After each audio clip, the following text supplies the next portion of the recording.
오늘은 누가복음 76번째 시간입니다. 누가복음 76번째 시간으로 누가복음 20장 우리 27절부터 40절까지 말씀을 가지고요, 살아있는 자의 하나님, 살아있는 자의 하나님이란 제목을 가지고 하나님 말씀 함께 이 시간 나누도록 하겠습니다.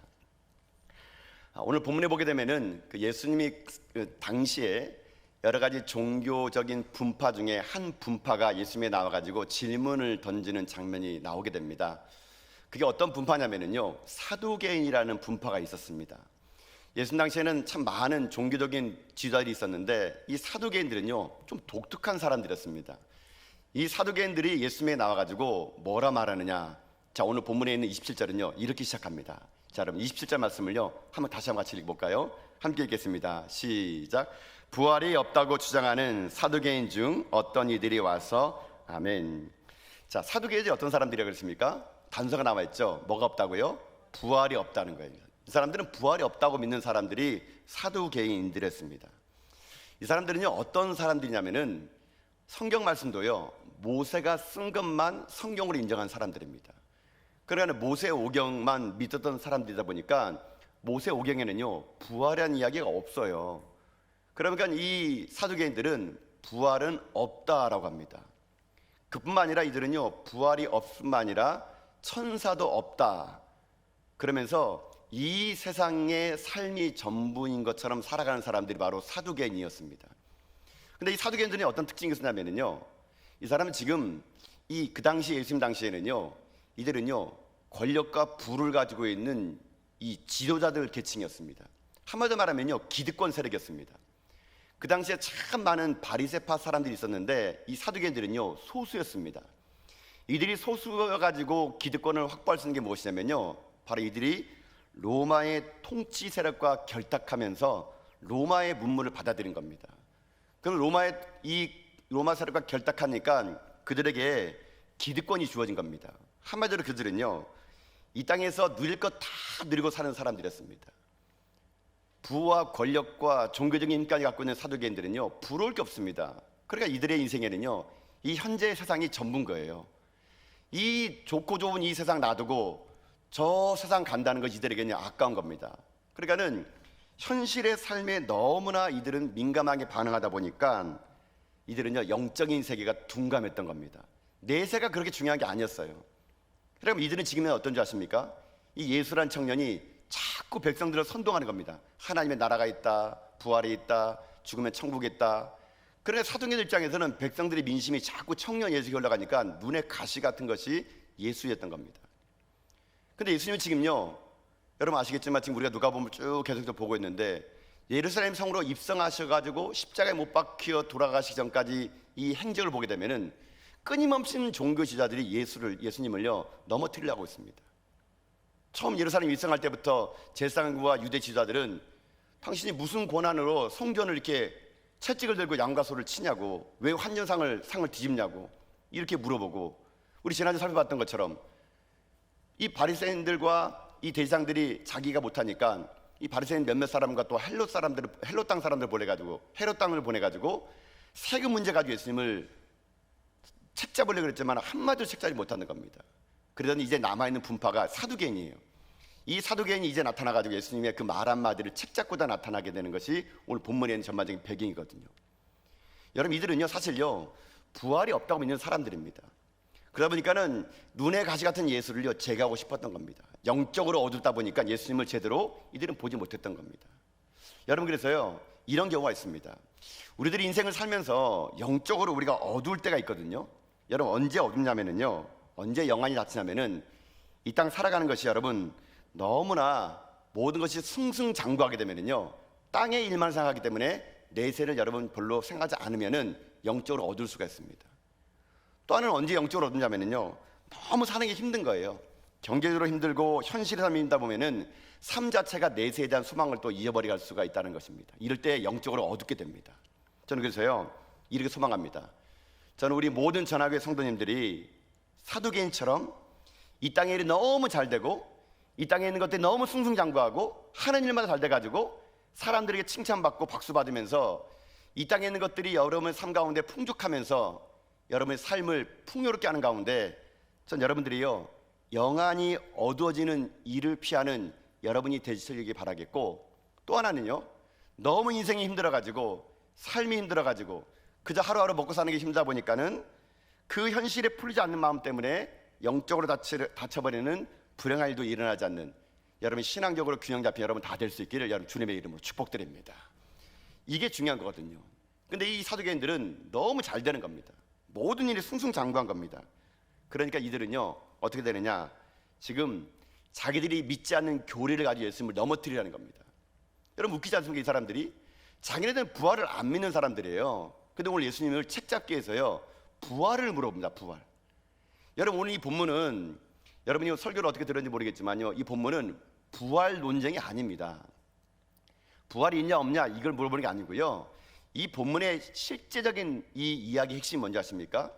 이 사두개인들이 부활이 없다고 말함으로 인해 가지고 부활의 허구성을 말하는 그들에게 무엇이 잘못된지를 예수님은 지적해 줘 가지고요, 그들 가운데 영적으로 얻었던 눈을 뜨게 하는 것이 오늘 본문의 핵심적인 내용이에요.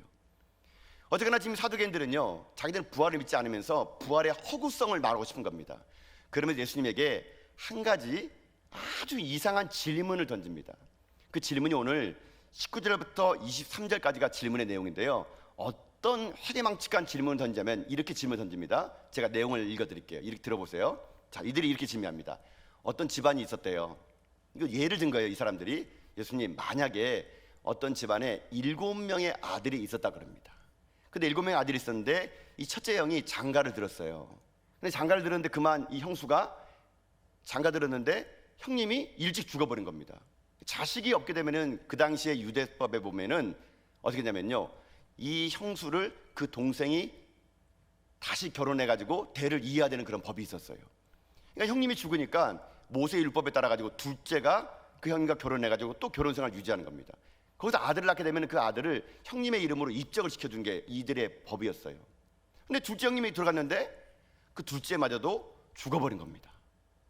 자, 이제 어떻게 되느냐, 그 다음에 순서대로 가는 거예요. 셋째가 결혼했는데 셋째도 죽어버립니다. 넷째도 죽어버립니다. 다섯째도 죽어버렸어요. 여섯째도 죽어버렸습니다. 저는 이 이야기를 들을 때마다요 무슨 생각이 들었냐면, 야, 이 일곱째는 얼마나 두려웠을까. 여러분 상상해 보세요. 내가 일곱째예요. 그럼 우리 앞에 형님이 다 죽어요. 이 순번이 점점 가까울수록 아마 일곱 번째 이 아들은 열심히 새벽에 기도를 합니다. 쫙, 우리 형님 살려주세요. 이 형님 죽으면 다음 나 차례인데. 아마 우리가 몰라도 순서가 점점 오면 올수록 여섯 번째와 일곱 번째 이 형제들은요 막 믿음이 막 훨씬 좋았을 것 같아요. 하여튼 어쨌거나 제가 상상해서 그 생각 해봤는데, 한 일곱 번째가 그 형수랑 결혼했는데 또 죽어버렸네요. 야, 이거 어떻게 합니까? 근데 더 웃긴 건 뭐냐면 이 아내도 이게 죽었던 거예요. 자, 문제는 여기입니다. 7명이 다 결혼해서 죽었고 형도 죽었다면 이들이 질문 던집니다. 그러면 만약에 예수님 당신 말처럼 부활을 한다면 이 아내는 누구의 아내가 됩니까? 라고 물어보는 거예요. 여러분 누구의 아내가 됩니까? 누구 아내가 되세요? 뭐 첫 번째, 그러니까 첫 번째 형님의 아내가 될까요? 아니 마지막 살았으니까 마지막 그 막내 아내가 될까요? 여러분 부활 때 누구의 아내가 돼야 될까요? 여러분 맞추신 분에게는요 평생 새벽 예배 쿠폰을 드리겠습니다. 앞자리에서 쿠폰 드리시더라고요. 오늘은 휴가철이라서 제가 부록으로 해요 360일 전도 쿠폰도 드리겠습니다. 여러분요, 맞히는 분에게는. 여러분 누구의 아내 될까요? 여러분 제가요 이 이야기를 가지고 제가 일전에 교회에서 성경 공부하는데 어떤 분이 부활 얘기할 때 그런 거더라고요. 목사님 제가 부활을 참 궁금해요. 그러니까는 뭐가 궁금해요? 아니, 그분이 좀 개상한 질문 잘하는 분이세요. 그러니까 부활하게 되면은 자기가 몇 살로 부활하는지 물어보는 거예요. 몇 살로 부활하는지. 여러분 몇 살로 부활할까요? 자기가 궁금한 거래요. 아무리 봐도 자기가 90에 죽으면 자기가 95로 부활할 것 같고 이상하다는 겁니다. 그래서 만약 그러면은 5살 먹은 아이가 죽으면 5살 먹은 아이는 5살로 부활하느냐 그렇게 물어보는 거니까요. 그래서 또 물어보기를 어떤 여성분이 이렇게 물어보더라고요. 제가 성형 전으로 태어날까요? 성형 후로 태어날까요? 성형 전으로 태어나면 우리 남편이 못 알아볼 텐데 막 이러면서. 그래서 제가 이제 이 이야기를 듣는데 어떤 분이 저에게 정답하더라고요. 목사님 제 생각에는요 33살로 부활할 겁니다 그러더라고요. 그래서 제가 아니 그런 내가 복음이 어디 있습니까? 물어봤더니요 예수님이 33살에 부활했으니까 자기네도 33살에 부활한다는 아주 내가 복음 같은 이단을 얘기한 적이 있었습니다. 자 여러분 궁금하지 않습니까? 우리 죽으면 부활할 때 몇 살로 부활할까요? 늙어서 죽으면 늙은 모습 부활하냐? 아니면 젊었을 때 보면 젊은 모습 부활하냐? 여러분, 이 아내는 도대체 누구의 아내가 됩니까? 여러분, 이게 이들의 질문이었어요. 자, 여러분, 지금 이들의 이 질문은요, 어떤 질문에서 유래했느냐? 예수님을 그 당시에 이 질문 통해서 책잡기 위해서 지금 이 질문을 던진 거예요. 이들은요, 부활이 중요하지 않아요. 예수님이 어떤 말 하는 딸애가 그 말을 가지고 꼬투리 잡아가지고 예수님을 지금 넘어뜨리려는 거거든요. 이들이 이렇게 말한 거는 근거가 있습니다. 신명기 25장 5절에서 6절에 보게 되면요, 모세의 율법에 의하면은 이 형사 취수법이라는 법이 있어요. 그러니까 형이 죽으면 취수, 형수를 취할 수 있는 법, 계대 결혼법이라 그래가지고요. 옛날에는 그 모세 율법 보게 되면요, 유대사에서는요, 형이 죽으면 형의 동생이 형님 수님과 결혼해가지고 아이를 낳으면 그 아이를 형의 이름으로 입적을 시키는 게 있었습니다. 왜 그러냐면요, 그래야지만이 이 토지가 다른 자손으로 다른 지파로 흘러가는 걸 하나님이 막으신 겁니다. 땅은 하나님의 것인데 만약에 이을 대가 없으면은 이 땅이 다른 사람 땅으로 가기 때문에 하나님은요, 이 땅과 지파를 보호하기 위해서 그렇게 계대 결혼법을 허락했어요. 또 만약에 여자가 남편 없이 혼자 살게 되면요, 그 당시 여자가 혼자 산다는 것은 아무런 힘이 없는 거예요. 그러다 보니까는 여성들을 보호하기 위한 보호적인 차원에서 동생이 형수와 결혼해가지고 아이를 낳아서 그 아이를 형님 이름으로, 형수님 이름으로 입적하는 그런 일들이 비일비재했었습니다. 여러분, 실제로 근데도요, 지금 이런 것들, 우리가 뭐 동양권이니까 보니까는 아이고 이런 회개망측한 법이 어딨나 이렇게 할지 모르겠지만, 실제로 이런 게 지금 아프리카하고요, 중동의 일부 국가에서는 지금도 여러분 이 법이 통용되는 거 아십니까, 여러분요? 어쨌거나 지금 이 법을 보면 그렇게 나온 거예요. 자, 근데 이제 여러분, 지금 사두개인들은요, 예수님에게 지금 이 부활의 논쟁 궁금하게 물어본 게 아니에요, 여러분요. 예수님이 어떤 말을 하더라도 그게 아니고 그게 틀렸다는 것. 그러나 자기네 주장처럼 부활이 얼마나 허무맹랑하냐. 그러니까 우리 사두개인들이 맞고 예수님이 틀렸다, 이거를 얘기해 주고 가지고 종교적인 우월권을 차지하고 싶은 것이 이 부활의 질문이에요, 질문. 자, 이들은 질문 앞에 예수님이 뭐라 했을까요? 자, 오늘 본문은요, 마태, 마가, 누가에 다 나옵니다. 근데 오늘 누가복음에는 예수님이 이 대답을 안 했는데 마태와 마가에는요, 이 질문 앞에 예수님이 이렇게 답변해 줬습니다. 자, 오늘 본문이 아니기 때문에 여러분 마태복음 22장 29절을요 우리 자막을 통해 예수님이 뭐라고 대답했는지 한번 읽어보도록 합시다. 함께 읽겠습니다. 시작. 예수께서 대답하여 이르시되 너희가 성경도 하나님의 능력도 알지 못하는 거로 오해하였도다. 아멘. 여러분, 예수님 뭐라 그럽니까? 오해했대, 오해. 뭘 몰라서? 성경도 모르고 하나님도 모르니까는 그런 쓰잘데기 없는 질문이나 하고 니들이 지금 오해하고 있구나, 이걸 얘기해 줍니다. 한마디로 무슨 말이냐면요, 예수님은 지금 현재 이 엉뚱한 질문하는 사두개인들에게요, 두 가지를 지적합니다. 첫째, 너희들이 성경을 오해하고 있구나, 성경 좀 읽어, 이거예요. 둘째, 하나님을 니들이 모르는구나, 하나님의 능력을 오해하는구나. 이 오해를 해서 그들을 꾸짖고 있는 장면이 오늘 본문이거든요. 그러면서 뒤에 이야기를 쭉 해줘요. 그랬더니 이 사두개인들이 그 말을 듣고요, 여러분 오늘 본문 40절 보게 되면요, 그들이요 한마디 말도 못하고 돌아가게 됩니다. 자, 그래서 오늘 본문은요, 여러분 이렇게 한번 해버릴 겁니다. 혹시 우리도 여러분 신앙생활 하다 보면은 여러분도 신앙에 오해가 생기시죠? 때로는 하나님 왜 이러시지? 하나님 나에게 왜 이러지? 때로는 우리가요, 이 성경을 읽다 보면은 오해의 소지에 빠져가지고 스스로 신앙의 궤변에 빠진 사람이 너무나 많아요. 또 어떤 분들은요, 아무것도 아닌 논쟁 가지고 교회에서 싸움을 해가지고요 서로 불편한 관계가 얼마나 많은지 모릅니다. 그래서 오늘 우리는 이 사두개인들의 오해처럼 혹시나 우리가 신앙생활 하면서 이런 오해가 생겨서 영안이 다치는 사두개인처럼 황당하기 짝이 없는 쓸데없는 논쟁 때문에 우리의 신앙을 허비하지 않기 위해서 우리의 인생 삶이 어떻게 하면 좋을 것인가를요, 한번 오늘 이 말씀을 통해서 두 가지를 한번 살펴보기 원합니다. 두 가지가 뭐냐면요, 오늘 예수님 말씀하신 그대로예요. 성경이 무엇이고 하나님이 무엇인지를 아는 겁니다. 자, 그러면 오늘 이렇게 말씀드려 보겠습니다. 우리가 영적으로 무지하지 않고 사두개인처럼 쓸데없는 논쟁으로 말미암아 신앙의 영안이 안 닫으려면요, 여러분 첫 번째 하겠습니다. 첫 번째 무엇이냐? 그것은 바로요, 성경을 가까이 해야 한다는 겁니다. 성경을 가까이 해야 된다. 그러면 우리가 영안이 안 닫히고 이런 쓸데없는 논쟁을 하지 않는다는 거예요. 자, 말씀을 돌아가 봅시다. 오늘 말씀 아니기 때문에 자, 마태복음 22장 29절 다시 한번 읽어볼까요? 자, 한번 봅시다. 읽겠습니다. 시작.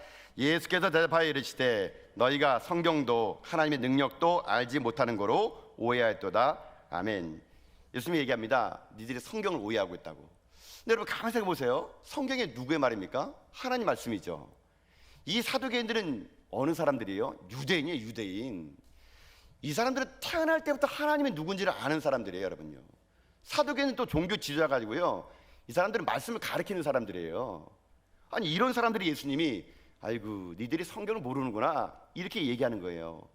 여러분 이게 무슨 말일까요? 여러분 이게 사실은 우리들에게도 오늘 적용되는 말이 될 수 있는 거예요. 예수님이 이들에게 성경이 모른다는 게 뭐냐면요, 성경은요 지식이 아니라는 겁니다. 지식이 아니에요.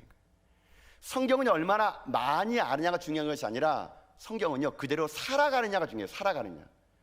성경은요 삶으로 증명해내는 것이지요. 내가 얼마나 많이 안다, 내가 무슨 제자 훈련 받았다, 성경 내가 몇 독했다, 이게 중요한 게 아니라 삶으로 살아내는 게 진짜 그게 말씀인데, 이들은요 말씀이 지식으로만 머물렀다는 겁니다. 삶이 그 말씀의 중심이 아니라 지식으로 머물렀기 때문에요 예수님 얘기합니다. 너희 성경을 지금도 모르는구나 이렇게 질책을 했다는 거예요. 여러분 그래서 우리에게 중요한 게 뭔지 아십니까? 사람들은요 말씀보다는요 여러분 이적과 기적을 더 신뢰합니다. 여러분들 그렇죠? 여러분 보세요.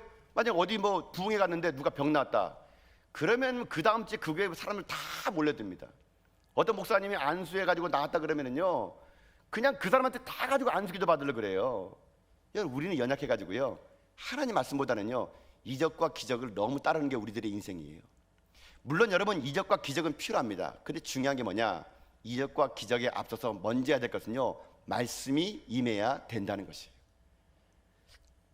저는 그래서 이렇게 소망합니다. 우리 전화교회 안에요, 저는 우리 교회 안에 병이 떠나간 역사가 있기를 주님의 이름으로 축복합니다.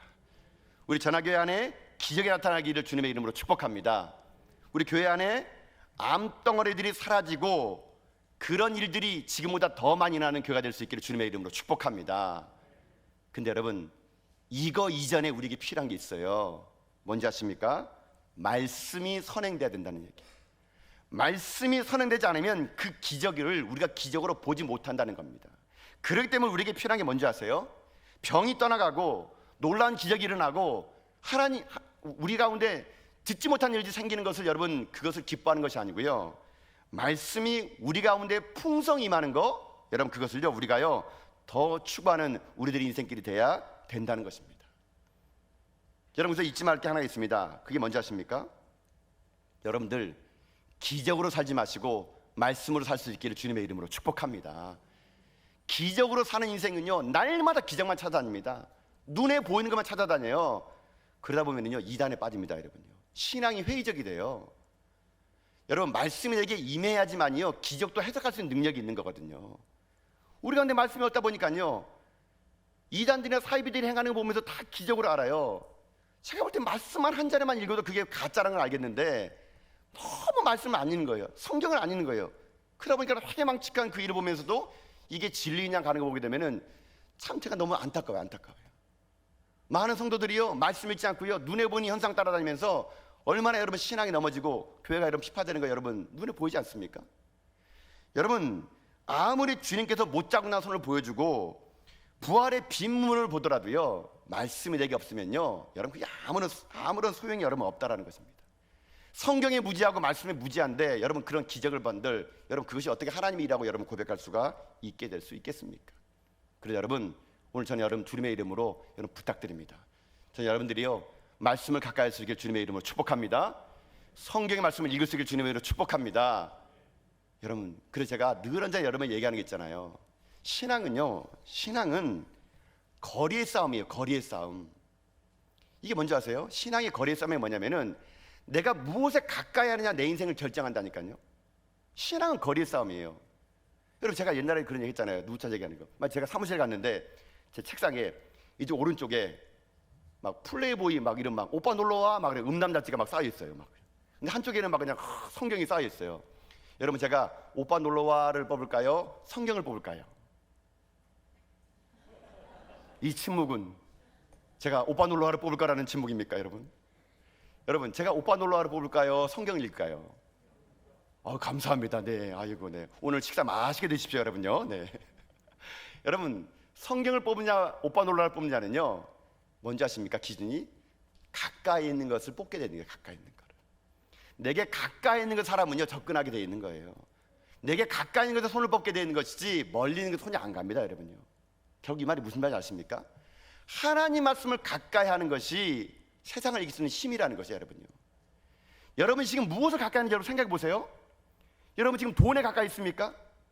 권리에 가까이 있으세요? 그러면 이 오늘 사도행전처럼요 이런 엉뚱장도 않은 질문으로 예수님을 여러분 괴롭히고요 교회를 어지럽게 한다니까요. 교회를 어지럽게 하는 사람 보세요. 그분도 다 보면 말씀을 안 읽는 사람들이에요. 성경을 안 읽는 사람들이에요. 그런 사람들이 어디 가서 회개망측한 질문 가지고 교회를 어렵게 만들고 성도를 힘들게 만들고 여러분 하나님 앞에 엉뚱한 질문 던져가지고요 자기 인생까지 망치는 거 여러분 봐보세요. 그런 사람 말씀을 가까이 않는 사람들이니까요. 여러분 솔직히 여러분 얘기해 보세요. 지난 한 주간 동안 아니 한 달을 해봅시다.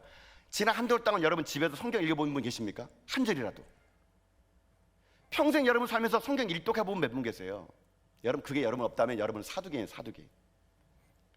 그저 종교적인 자부심은 강해가지고 그저 하나님 말씀은 듣는 것에 지식은 많은데 삶이 말씀을 따라가지 못하는 거.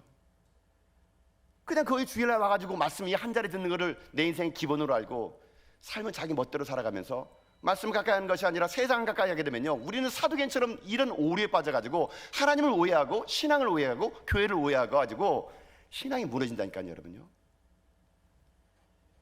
여러분 저는 그래서 여러분에게요 오늘 결단하기 바랍니다. 여러분 말씀을 가까이 가는데 여러분 승리하는 믿음의 종될 수 있게 주님의 이름으로 축복드립니다. 하나님을 가까이 말씀을 가까이 이것이 여러분의 마지막 고백이 돼야 돼요. 여러분 보세요. 성경 예를 한번 들어볼게요. 말씀이 얼마나 힘이 있냐 여러분 보세요. 누가복음 1장 보게 되면은 마리아가 나와요. 근데 이 마리아가 여러분 어떻게 됩니까? 천사 나타나는 마리아에게죠. 마리아야 네 몸에서 예수님이 잉태할 거야. 여러분 처녀가 애를 낳는다. 여러분 이게 용납됩니까? 여러분 처녀가 애기 낳는 거 용납되세요? 뭐 여러분 딸 아니라고 그냥 뭐 아멘하는 것 같은데 여러분 딸을 생각해 보세요. 어떻게 처녀가 애를 낳아요? 마리아도요 깜짝 놀랍니다. 아니 내가 남자를 알지 못하는데 어떻게 나한테 애를 낳을 수 있냐고 마리아의 마음이 막 요동칩니다. 어떻게 할지 몰라가지고요. 그런데 이 마리아의 마음을 평정했던 딱 한마디 말이 있어요.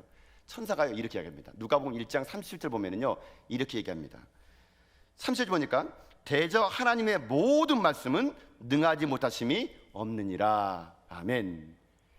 이 한마디 말을 듣는 그 순간 하나님의 모든 말씀은 능함이 없다는 말을 듣는 그 순간 이 마리아의 요동친 마음들이 평화를 찾아옵니다. 마음이 평강이 찾아와요. 그랬더니 이 마리아가 모든 하나님 말씀에 능함이 없음을 고백했더니 그가요 어떤 말을 고백하느냐 그 놀란 가슴을 이렇게 합니다. 여러분 오늘 말씀 이 말씀 누가복음 1장 38절인데요 한번 자막을 통해서 한번 읽어봅시다. 읽겠습니다. 시작. 마리아가 이르되 주의 여종이오니 말씀대로 내게 이루어지이다 하매 천사가 떠나가니라. 아멘. 뭐라고요? 말씀대로 내게 이루어지리다. 마리아는요 말씀을 가까이 했더니 이 감히 자기가 행할 수 없는 이런 일들을 행하는 은혜를 그가 받게 되었다는 것입니다. 우리에게는 왜 이런 일이 없을까요? 말씀이 없는 거예요. 내게 하나님을 가까이 하지 않고요 성경을 가까이 하지 않는 거예요. 너무 세상에 찌들고 물들다 보니까요 세상 사람 돼버린 거예요. 그러면 우리는 사두개입니다. 그러면 우리는요 쓸데없는 논쟁 성경을 보더라도 꼭 이상만 봐가지고 믿음 떨어지는 말만 하고 그냥 하나님 말씀을 액면 그대로 안 받고 야 목사가 말하는 것도 새겨 들어야 돼. 그거 다 들으면 죽어. 그러면서 말씀을 그냥 난도질하고 여러분 이러다 보니까 신앙이 안 자라는 거예요. 여러분요 맨날 그런 사람은요 사도행처럼요 쓸데없는 엉뚱한 생각 가지고 신앙의 진보가 없는 인생이 되고 마는 겁니다. 그러면 영적인 눈이 닫혀져 버려요. 여러분요. 저는 그래서 오늘 이 시간 여러분들이요 하나님의 말씀을 가까이 하는 가운데 여러분의 영안의 눈이 뜨여가지고 날마다 주께 나와 함께 하시면 고백하는 가운데 이 땅 가운데 사도행 같은 인생이 아니라 말씀의 길을 떠나가는 주의 종들 다 될 수 있기를 주님의 이름으로 축복드립니다. 이게 첫 번째로 영적인 영안이 어두워지는데 우리가 해야 될 일 뭐라고요? 성경을 가까이 하는 겁니다. 자 그런가 하면 두 번째로 우리가 사도행처럼 영적인 무지함을 안 가지려면 어떻게 될까? 아까 그 마태복음 22장 29절 말씀을 가지고 얘기하면 두 번째가 있습니다. 두 번째는 뭐냐? 두 번째는요 살아계신 하나님을 경험하라는 겁니다. 살아계신 하나님을 경험하라.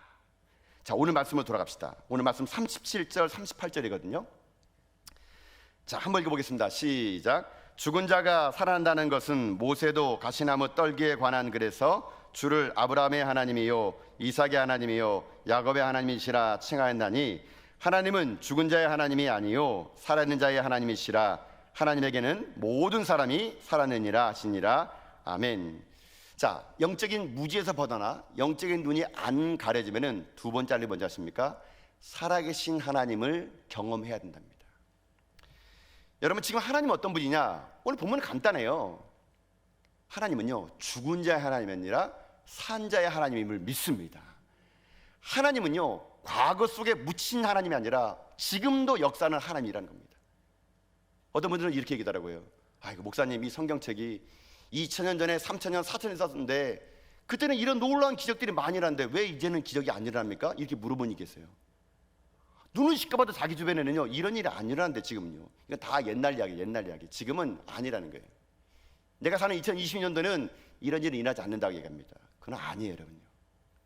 살아계신 하나님은 지금도요, 저는 이 성경의 모든 일을 이룰 거라고 저는 믿습니다, 여러분요. 실제로 여러분, 우리가 살고 있는 대한민국에는요, 말씀이 지금 우리 가운데 임하니까 이 말씀이 우리 가운데요, 생명이에요. 근데 여러분, 선교지 가보세요. 선교지 가면요, 말씀이 보급이 안 되는 곳에는요, 하나님 지금도 이렇게 기적을 통해서요, 하나님이 나타나고 여러분 아시지 않습니까? 하나님이 지금도 선교지 가게 되면요, 손을 얹으면 귀신 떠나가요, 여러분요. 손을 얹으면 병이 나아요, 여러분요. 여러분, 제가 또 간증했잖아요. 제가 일전에 중국 갔을 때 귀신 들은 여자를 손 얹었을 때 여러분, 귀신 떠나가고, 병든 자를 손 얹을 때 병이 낫고, 3년 동안 허리 꼬부러진 여자에게 안수했더니 허리가 펴져버리는 역사. 때로는 하나님은요, 그런 기적 같은 역사를 통해서 하나님이 살아계심을 나타내 보입니다. 그러나 하나님 말씀이 우리에게 주어질 때는요, 하나님 또 말씀으로 얘기하세요. 중요한 것은요, 그 살아계신 하나님을 내가 만나느냐 안 만나느냐, 그 하나님 나와 함께하냐 안 함께하냐, 이게 중요한 것이지, 우리 가운데 이런 기적이 일어나냐 안 일어나냐 그것 가지고 하나님 죽었냐고 말하는 것은 옳지 않다는 얘기예요, 여러분. 오늘 본문에 보게 되면 여러분, 그 37절에 하나님, 예수님이 이렇게 얘기하잖아요. 하나님은 아브라함의 하나님이시오, 아브라함의 하나님이요, 이삭의 하나님이요, 야곱의 하나님이라 말하지 않습니까? 여러분, 이것이 조금 설명이 필요해요. 이게 무슨 말이냐면, 그냥 여러분은 그냥 개역 한글로 읽으니까 뭐 이게 그냥 하나님이 뭐 그냥 아브라함, 이삭, 야곱이겠군요 하는데요, 이게 여러분 독특한 게 하나 있습니다. 여기요. 이게 우리나라에는 없는 시제가 여기 있어요. 아브라함의 하나님이요 라는 말에는요, 현재 진행형으로 써졌다는 겁니다. 현재 진행형. 만약에 우리가 이걸 썼다면 우리 국어 낱말 사전으로 국어로 얘기하게 되면요, 이렇게 써야 돼요. 아브라함의 하나님이었고, 이삭의 하나님이었고, 야곱의 하나님이셨던 분, 이렇게 해야 맞는 거예요. 근데 하나님은요, 과거에 있는 하나님이 아니라 지금 아브라함의 하나님인데 계속 아브라함 하나님 지금도 있다는 얘기예요. 그 옛적의 이삭의 하나님은 옛적의 이삭으로 끝나는 게 아니라 지금도 이삭의 하나님이라는 겁니다. 야곱의 하나님은 그때 당시 야곱의 하나님은 지금도 야곱의 하나님이라는 거예요. 이 말은 뭐냐면, 아브라함도 지금 살아있고, 이삭도 살아있고, 야곱도 하나님 안에서는 살아있다고 얘기하는 겁니다. 이게 현재 진행형으로 고백될 때 여러분 어떤 일이 생기느냐, 그 하나님의 능력의 역사가요, 여러분 우리 가운데 임하는 것이거든요. 이거를 오늘 우리들의 말로 고백하면 뭔지 아십니까? 과거에 계신 하나님이 지금도 우리 가운데 함께 했다는 말을 한마디로 얘기하면요, 이 하나님을 뭐라고 고백하느냐? 임마누엘 하나님이라고 얘기하는 거예요. 임마누엘 하나님. 하나님 우리 가운데 함께 하신다는 겁니다. 자, 여러분, 예수님이 이 땅에 태어났을 때 이런 일이 있었어요. 예수님의 이름을요, 천사가요 2개를 얘기해 줍니다. 마태복음 1장에 보게 되면요, 이런 말씀이 있거든요. 자, 우리 자막을 통해서 마태복음 1장 21절부터 23절 말씀을 한번 읽어봅시다. 어떤 이름이 있는지 2개를 찾아보세요. 자, 한번 읽어봅시다. 자, 시작. 아들을 낳으리니 이름을 예수라 하라. 이는 그가 자기 백성을 그들의 죄에서 구원할 자이심이라 하니라. 이 모든 일이 된 것은 주께서 선지자로 하신 말씀을 이루라 하심이니, 이르시되 보라, 처녀가 잉태하여 아들을 낳을 것이요 그의 이름은 임마누엘이라 하리라 하셨으니, 이를 번역한즉 하나님이 우리와 함께 계시도다 함이라. 아멘. 자, 천사가 얘기합니다. 예수님의 이름을 2가지로 얘기합니다. 하나는 예수를 지래요. 예수 뜻이 뭔지 아십니까? 자기 백성을 그들의 죄에서 구할 자, 구원자 예수를 얘기하는 거예요. 근데 천사가 한 가지 더 이름을 얘기합니다. 예수님의 이름을 임마누엘을 하래요. 이게 뭔지 아세요? 그가 우리 가운데 함께한다. 하나님 우리 가운데 함께한다. 이게 임마누엘이에요. 근데 여러분, 오늘날 참 공교롭게도 우리들의 신앙은요, 한 가지 이름을 잊어버리고 사는 것 같아요. 예수라는 구원자 이름은요, 날마다 부르니까 구원자 예수 그리스도, 십자가를 통해 구원하신 예수님, 이 구원자 예수님은 너무 강조되는 반면에 임마누엘 하나님의 이름은요, 너무 약화되는 것 같아요. 하나님 우리가 함께 계시다. 왜 그런지 아십니까? 여러분만 보도 알아요. 저만 보도 알아요. 구원에 대해서는 우리가요, 아멘 믿습니다. 구원자 하나님, 구원자 예수님 믿는데요, 임마누엘 하나님이 우리 가운데 퇴직자 보니까 우리가 어떤 일이 되는지 아십니까? 늘 언제나 불안한 겁니다. 하나님 우리와 함께 하신다고 말씀해 주었지만 그 하나님 우리가 경험하지 못하니까 늘 언제나 불안하고 늘 염려하고 이 땅 삶을 살아가면서도 우리들 인생이요, 공허한 것처럼 살아가는 것은 임마누엘 하나님에 대한 우리의 고백이 약화됐기 때문에 그런 거예요. 여러분, 예수님은요, 이 땅 오실 때 신적인 존재를 가지고요, 그냥 하늘에서 내려와가지고 이 땅의 모든 죄악을 한 방에 다 없애버리고 악한 사람을 무찌르고 십자가 달로 돌아가시고 그냥 승천해버리시고 그냥 떠난 분이 아니고요, 예수님요, 임마누엘 하시기 위해서 우리에게 오신 분이세요. 우리가 아플 때 같이 아파주고, 외로울 때 같이 그 자리에 있어주고, 힘들 때 같이 힘들 때 있어주고, 예수님은요, 임마누엘로 오시기 위해서 이 자리에 오신 분이라는 거거든요. 그 임마누엘이신 하나님을 내가 경험하면 이 땅을 삶을 살아갈 때 여러분, 우리가요, 쓸데없는 논쟁에 빠지거나 우리가 하나님을 오해하지 않는다는 얘기거든요. 여러분, 하나님이 여러분과 함께함을 믿습니까? 여러분이 아멘 세게 안 해도 하나님 여러분과 함께 계세요. 임마누엘 하나님 여러분과 함께함을 믿습니까? 아멘. 여러분, 이것이 여러분의 마지막 고백될 수 있길 주님의 이름으로 축복합니다. 여러분, 그래서요, 예수님은요, 어떤 마음으로 우리를 보는지 아십니까? 제가 본문을 보면서 그런 생각이 들더라고요. 마태복음 10장 16절을 보면요, 예수님이 우리를 이런 마음으로 보고 계세요. 여러분, 마태복음 10장 16절 말씀 우리 자막을 통해서 한번 보도록 할까요? 읽겠습니다. 시작. 보라, 내가 너희를 보냄이 양을 이리 가운데로 보낸 것 같도다. 그러므로 너희는 뱀같이 지혜롭고 빌리같이 순결하라. 아멘. 자, 보세요. 예수님이 제 아들이 파송하는데 이렇게 이야기합니다. 아이고, 너희들을 보내는데 이 이리들이 많은 곳에 내가 양 보낸 것 같다. 예수님 마음이 얼마나 불편한지 모르는 거예요. 제 아들을 보내면서 예수님 얘기합니다. 야, 그러니까 니들이 이렇게 이리때가 많은 곳에 양을 보내니까 참 내 마음이 힘들고 어려운데, 너희들 그러니까 이 이리때 같은 속에서 뱀같이 지혜롭고 빌같이 순결해야 된다. 이렇게 예수님이 당부하는 거예요. 근데 제가 이 본문의 말씀을 읽었는데요, 막 예수님 마음이 막 느껴져가지고 막 짠한 거예요. 여러분, 지금 이 예수님 마음은 어떤 마음이냐면요, 뭐 이런 마음이에요. 군대에 아들 보내는 엄마의 마음. 여러분, 훈련소 앞에서 여러분 아들들 군대 보내보셨죠? 여러분, 훈련소 앞에서 아들 보낼 때 여러분 그 엄마 마음, 손 못 나가지고 아프지 말아라, 건강해야 된다, 뭔 일 있으면 전화해라. 여러분, 군대 보내는 엄마의 그 이병수 앞에서 엄마의 마음, 그 아들 그 군대 보내면서 얼마나 그 마음이 여러분 애가 타겠어요. 그러니까는 이 아들 보내면 언제 또 만날까? 지금 예수님이요, 그 마음인 거예요. 엄마의 마음처럼 성도들을 세상을 보내는데 이리떼들에게 양떼를 보내 같은 그런 마음인 거예요. 아휴, 어떻게 살아갈까? 아휴, 이 사람들이 어떻게 살아갈까? 그런 마음으로 보내는데요, 이럴 때에 예수님이요, 우리에게 대안을 줍니다. 자, 이 본문의 뒤에가 이렇게 끝나요. 자, 여러분, 자막을 다시 봅시다. 마태복음 10장 17절부터 20절까지 말씀이에요. 우리 자막을 다시 한번 읽어봅시다. 어떻게 대안을 주는지. 자, 읽어봅시다. 시작. 사람들을 삼가라. 그들이 너희를 공회에 넘겨주겠고 그들이 회당에서 채찍질하리라. 또 너희가 나로 말미암아 총독들과 임금들 앞에 끌려가리니 이는 그들과 이방인들에게 증거가 되게 하려 하심이라. 너희를 넘겨줄 때에 어떻게 또는 무엇을 말할까 염려하지 말라. 그때 너희에게 할 말을 주시리니 말하는 이는 너희가 아니라 너희 속에 말씀하시는 이 곧 너희 하나님 아버지의 성령이시라. 아멘. 이게 무슨 말이에요? 이제 이리떼들에게 보내는 양떼 같은데, 엄마의 마음을 가지고 이병수 보내는 아들 같은데 짠해 죽겠는데 예수님 얘기합니다. 그러나 너희들이 세상에 나가가지고 뭐 끌려다니고 핍박당하고 옥에 갇힌다도 걱정하지 마. 성령 하나님이 너희과 함께 할 거야. 성령님이 너희에게 갈 거야. 그 성령님이 임마누엘 하나님 너와 함께하니 두려워하지 말고 담대해. 여러분, 이것을요, 예수님이 얘기해 주고 있는 거거든요. 여러분, 이 땅에 수많은 믿음의 선조들, 바울도 그랬고요, 120년 이 조선 땅에 복음 들고 온 선교사님들도요, 두렵고 떨리는 마음으로 이 자리에 왔어요. 그러나 그들이 이 땅에 와서 피 흘리고 복음 전할 수 있는 근거는 뭔지 아세요? 내가 혼자가 아니란 얘기예요. 이 땅에 왔지만 임마누엘 하나님, 이리떼들에게 보내는 양떼같이 연약하기 짝이 없는 우리들이지만 하나님이 성령을 보내줘가지고 그 성령님이 우리와 함께하니 넌 두려워하지 말고 담대하라고. 옥에 갇히더라도 누굴 만나더라도 너희가 하는 말은 다 하나님께서 해줄 것이니 두려워하지 말고 담대하라고. 여러분, 그 용기를 주신 거예요. 그 임마누엘 하나님을 만났던 사람들의 이야기가요, 여기 다 써있는 거예요. 여기 써있는 거. 이야기는 그 하나님의 만난 사람들의 이야기예요. 임마누엘 하나님, 그 하나님이 나와 함께했던 이야기가 성경에 그대로 있는 거거든요. 저는 오늘 이 본문을 준비하다가요, 참 감사한 게 뭐냐면 이 말씀 저에게 너무 위로가 되더라고요. 제가 여러분 목회하면서 담임 목회하다 보면요, 여러분 이 성도들을 제가 여러분 인도에 나갈 때요, 사실 담임 목사님은요 엄청난 중압감이 있습니다.